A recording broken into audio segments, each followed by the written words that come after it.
Thank you, Mr. Chairman. Thank you, Dr. Yellen. I want to pick up where my colleague left off because, as you know, I share his and many others' concerns about too big to fail being alive and well.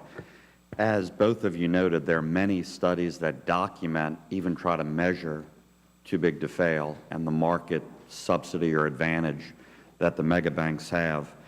Another is coming out today. GAO is releasing its first study that Senator Brown and I asked for, and again confirms this in general. It focuses on the huge discount that the Federal Reserve offered the mega banks during the financial crisis and the huge market advantage that they got. And specifically, this GAO report coming out today said, quote, it recommended, quote, the Federal Reserve Board finalize policies and procedures related to its emergency lending authority and establish internal timelines for developing those procedures to ensure timely compliance with Dodd-Frank Act requirements, close quote. What that means really is Dodd-Frank gives you the ability to wind down that emergency lending authority. The Board has not acted on that or even established, as far as I know, internal timelines to do that. So one obvious question related to this study coming out today, will you do that as chairman, and when will you do it? Senator, I think that guidance is in the works, and we will try to get it out soon. Do you have a general time frame in mind? I'm not certain just what the time frame is, but I will try to make sure that happens. If I could just ask you to supplement the record following the hearing with more specifics about the Fed's plan to act on Dodd-Frank with regard to that. Thank you. You also mentioned increased leverage ratios for the biggest banks. I agree that the action you supported in July in terms of supplementary leverage ratio for larger banks was very positive. I do not agree that it's enough, and I think even when you consider the SIFI surcharge and other things, more needs to be done. Would you support going further in terms of leverage ratios for the largest banks or not? So I think we will have a very meaningful improvement in capital standards by going the approach that Dodd-Frank has recommended, which is higher risk-based capital standards. There will be a SIFI surcharge.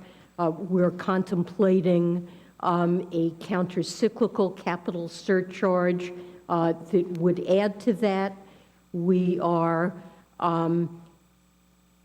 contemplating additional ways of dealing with problems of reliance on short-term wholesale funding that could take the form of a capital charge that's related to reliance on that kind of funding, or it could take the role of margin requirements. I think a belt and suspenders kind of approach in which we have a leverage requirement that serves as a backup because there are potential issues with risk-based capital requirements. Remember that we also have stress tests, which are yet another approach to assessing whether or not the largest systemically important institutions have the wherewithal to be able to lend. And if I don't mean to cut you off, but if I can follow up before my time is up, I understand those other categories, including the SIFI surcharge, but considering all those, including the SIFI surcharge, I personally and others think you should go further with the supplementary leverage ratio. Would you support that as we speak today or not? Oh, I would want to see where we are when we've implemented all of the Dodd-Frank requirements that we need to put in place. Okay. Final question. You've said in the past, quote, like Chairman Bernanke, I strongly believe that monetary policy is most effective when the public understands what the Fed is trying to do and how it plans to do it, close quote. A lot of us would agree with that, and many of us think the best way to get there is through true openness and transparency at the Fed, not just a better sort of managed PR campaign, but real openness and transparency. Would you publicly support S-209? I'm sure you're familiar with that. And if not, what specific changes to that would be required to earn your public support? So I strongly, as I've indicated, support transparency and openness on the part of the Fed.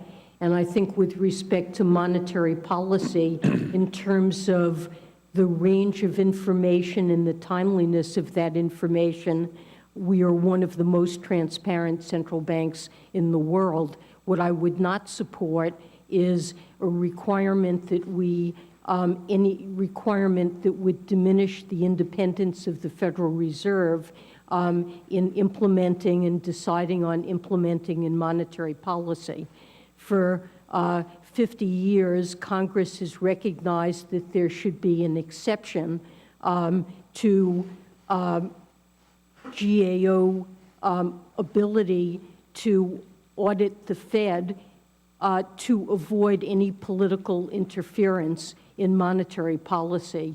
I believe it's critically important to the economic performance of this country, and we've seen this around the world, that allowing a central bank to be independent in formulating monetary policy is critical to assuring markets and the public that we will achieve price stability. And I would be very concerned about legislation that would subject the Federal Reserve to short-term political pressures that could interfere with that independence.